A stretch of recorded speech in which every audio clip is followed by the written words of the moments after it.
The Rise and Fall of Empires, How America Became the World's Sole Superpower. The history of the world's superpowers is a saga of conquest, betrayal and ambition, with lessons embedded in the rise and fall of empires. From the Roman Empire to the Islamic caliphates and ultimately the United States, the Quran itself references the cyclical nature of power, as seen in Surah Rum, which speaks of the Roman Empire's prominence. As Muslims, understanding the superpowers of our era is crucial, and today that superpower is undeniably America, the United States.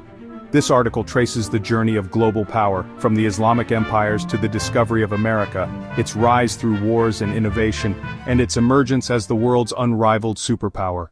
The story begins with the Islamic Empire which, under the Prophet Muhammad's, peace be upon him, 4 righteous caliphs, transformed from a small community into the world's greatest superpower within 30 years. However, this Rashidun Caliphate was short-lived, giving way to the Umayyad dynasty. The Umayyads expanded the empire and built a robust economy, but their rule was marred by a tragic event that would echo through history, the massacre at Karbala. During the reign of Yazid bin Muawiyah, the Prophet's family, the Ali Bayt, were brutally martyred, leaving a wound in the Muslim world that never fully healed. For 70 years the Umayyads ruled unchallenged, but the grief of Karbala turned into anger, fueled by their discriminatory policies that favored Arabs over other communities, much like the treatment of South Asians in some modern Arab states. This discontent gave rise to the Abbasids, who capitalized on the memory of Karbala to incite rebellion. They overthrew the Umayyads, establishing the Abbasid Caliphate. In a brutal purge, the Abbasids hunted down Umayyads across the empire, desecrating even their graves, except for that of Umar bin Abdul Aziz, revered for his justice. The surviving Umayyads fled westward, eventually crossing the sea to Spain, where they established a new empire in Al-Andalus. For the first time, the Muslim world was divided into 2 empires, with Al-Andalus flourishing for 800 years as a beacon of culture and power. By the late 15th century, Muslim Spain faced a turning point. 2 neighboring Christian kingdoms, long at odds, united through the marriage of King Ferdinand and Queen Isabella. This alliance ended their rivalry, creating a united front against Muslim Spain. The Christians launched a brutal campaign massacring Muslims and Jews alike. The Ottoman Empire, the superpower of the time, intervened, sending its navy under Sultan Bayezid to rescue the oppressed and grant them citizenship in Ottoman lands. To retaliate against Europe's atrocities, the Ottomans closed all trade routes between Asia and Europe, crippling European economies. This closure set the stage for a pivotal moment in history. In 1492, the same year Muslims were expelled from Spain, Christopher Columbus, a Spanish businessman, proposed a new route to India, one free from Ottoman control. With the backing of Ferdinand and Isabella, Columbus set sail, crossing the Bermuda Triangle and landing on an island he believed was India. He called the native people Indians, a misnomer that persisted. Years later, explorer Amerigo Vespucci clarified that this was a new world, named America in his honor. European powers, Spain, France, Britain, and Portugal, poured into this new land, slaughtering indigenous populations and building empires.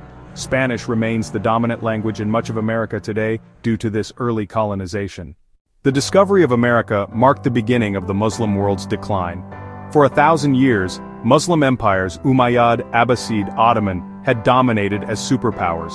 But America's vast, fertile lands shifted the balance. Europeans, having decimated local populations through disease and war, needed labor to exploit these resources. They turned to Africa, kidnapping millions, and shipping them to America as slaves. The British alone brought 3.1 million Africans, chaining them in ships like animals. A law ensured that the descendants of these slaves would also be enslaved, fueling America's economy through their labor. By the 18th century, tensions arose between the British and the American colonists, who had settled the land for 300 years. When Britain demanded America's profits be sent to London, the colonists rebelled, sparking the American War of Independence. Led by George Washington, the Americans won their freedom, partly because Britain was distracted by another rebellion in its Indian colony led by Tipu Sultan. While Britain prioritized India, America became an independent nation in 1776, establishing a presidential system with no monarchy and a strict 8-year term limit for leaders, a tradition set by Washington himself.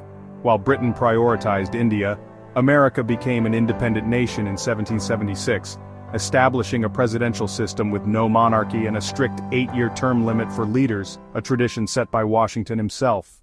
America's economy grew rapidly, driven by its cotton industry, which relied on enslaved Africans. This changed with President Abraham Lincoln, who in the 1860s passed a bill to abolish slavery. This decision sparked the American Civil War, as those profiting from slavery rebelled. Lincoln's victory came at a great cost. Millions died.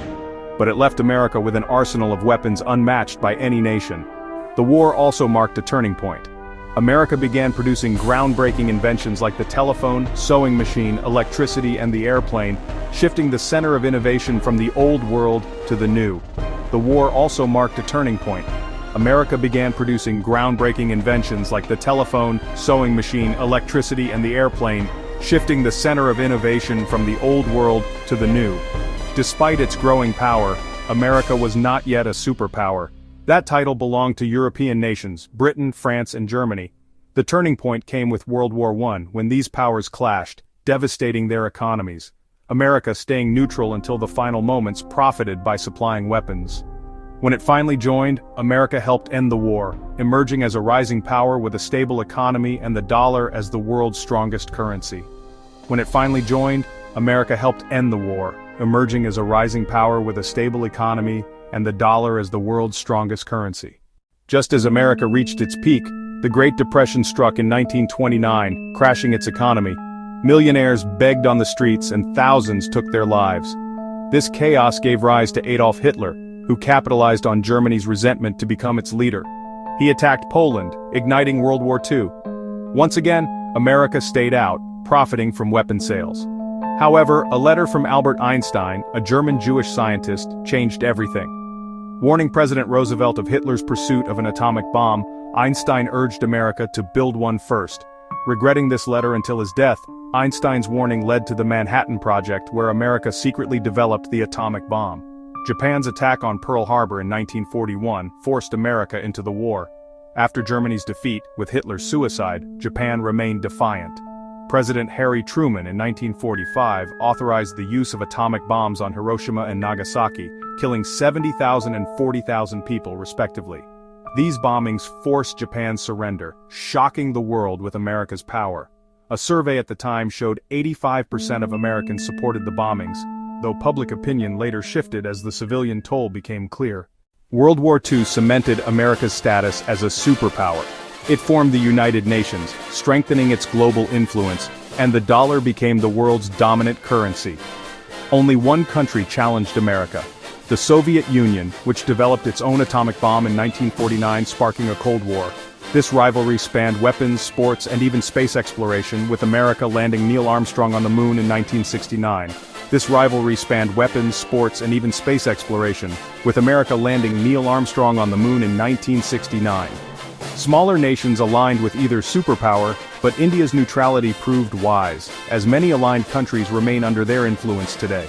The Soviet Union's weaker economy couldn't compete, and it collapsed in 1991, leaving America as the sole superpower. By the century's end, powers like Britain, France, Germany, and the Ottomans had faded, and America stood alone. Yet, as the new century began, the 2001 attack on the World Trade Center signaled new challenges to America's dominance. America's journey to superpower status was not inevitable. It was shaped by the fall of Muslim empires, the discovery of a new world, the exploitation of slaves, and victories in global wars.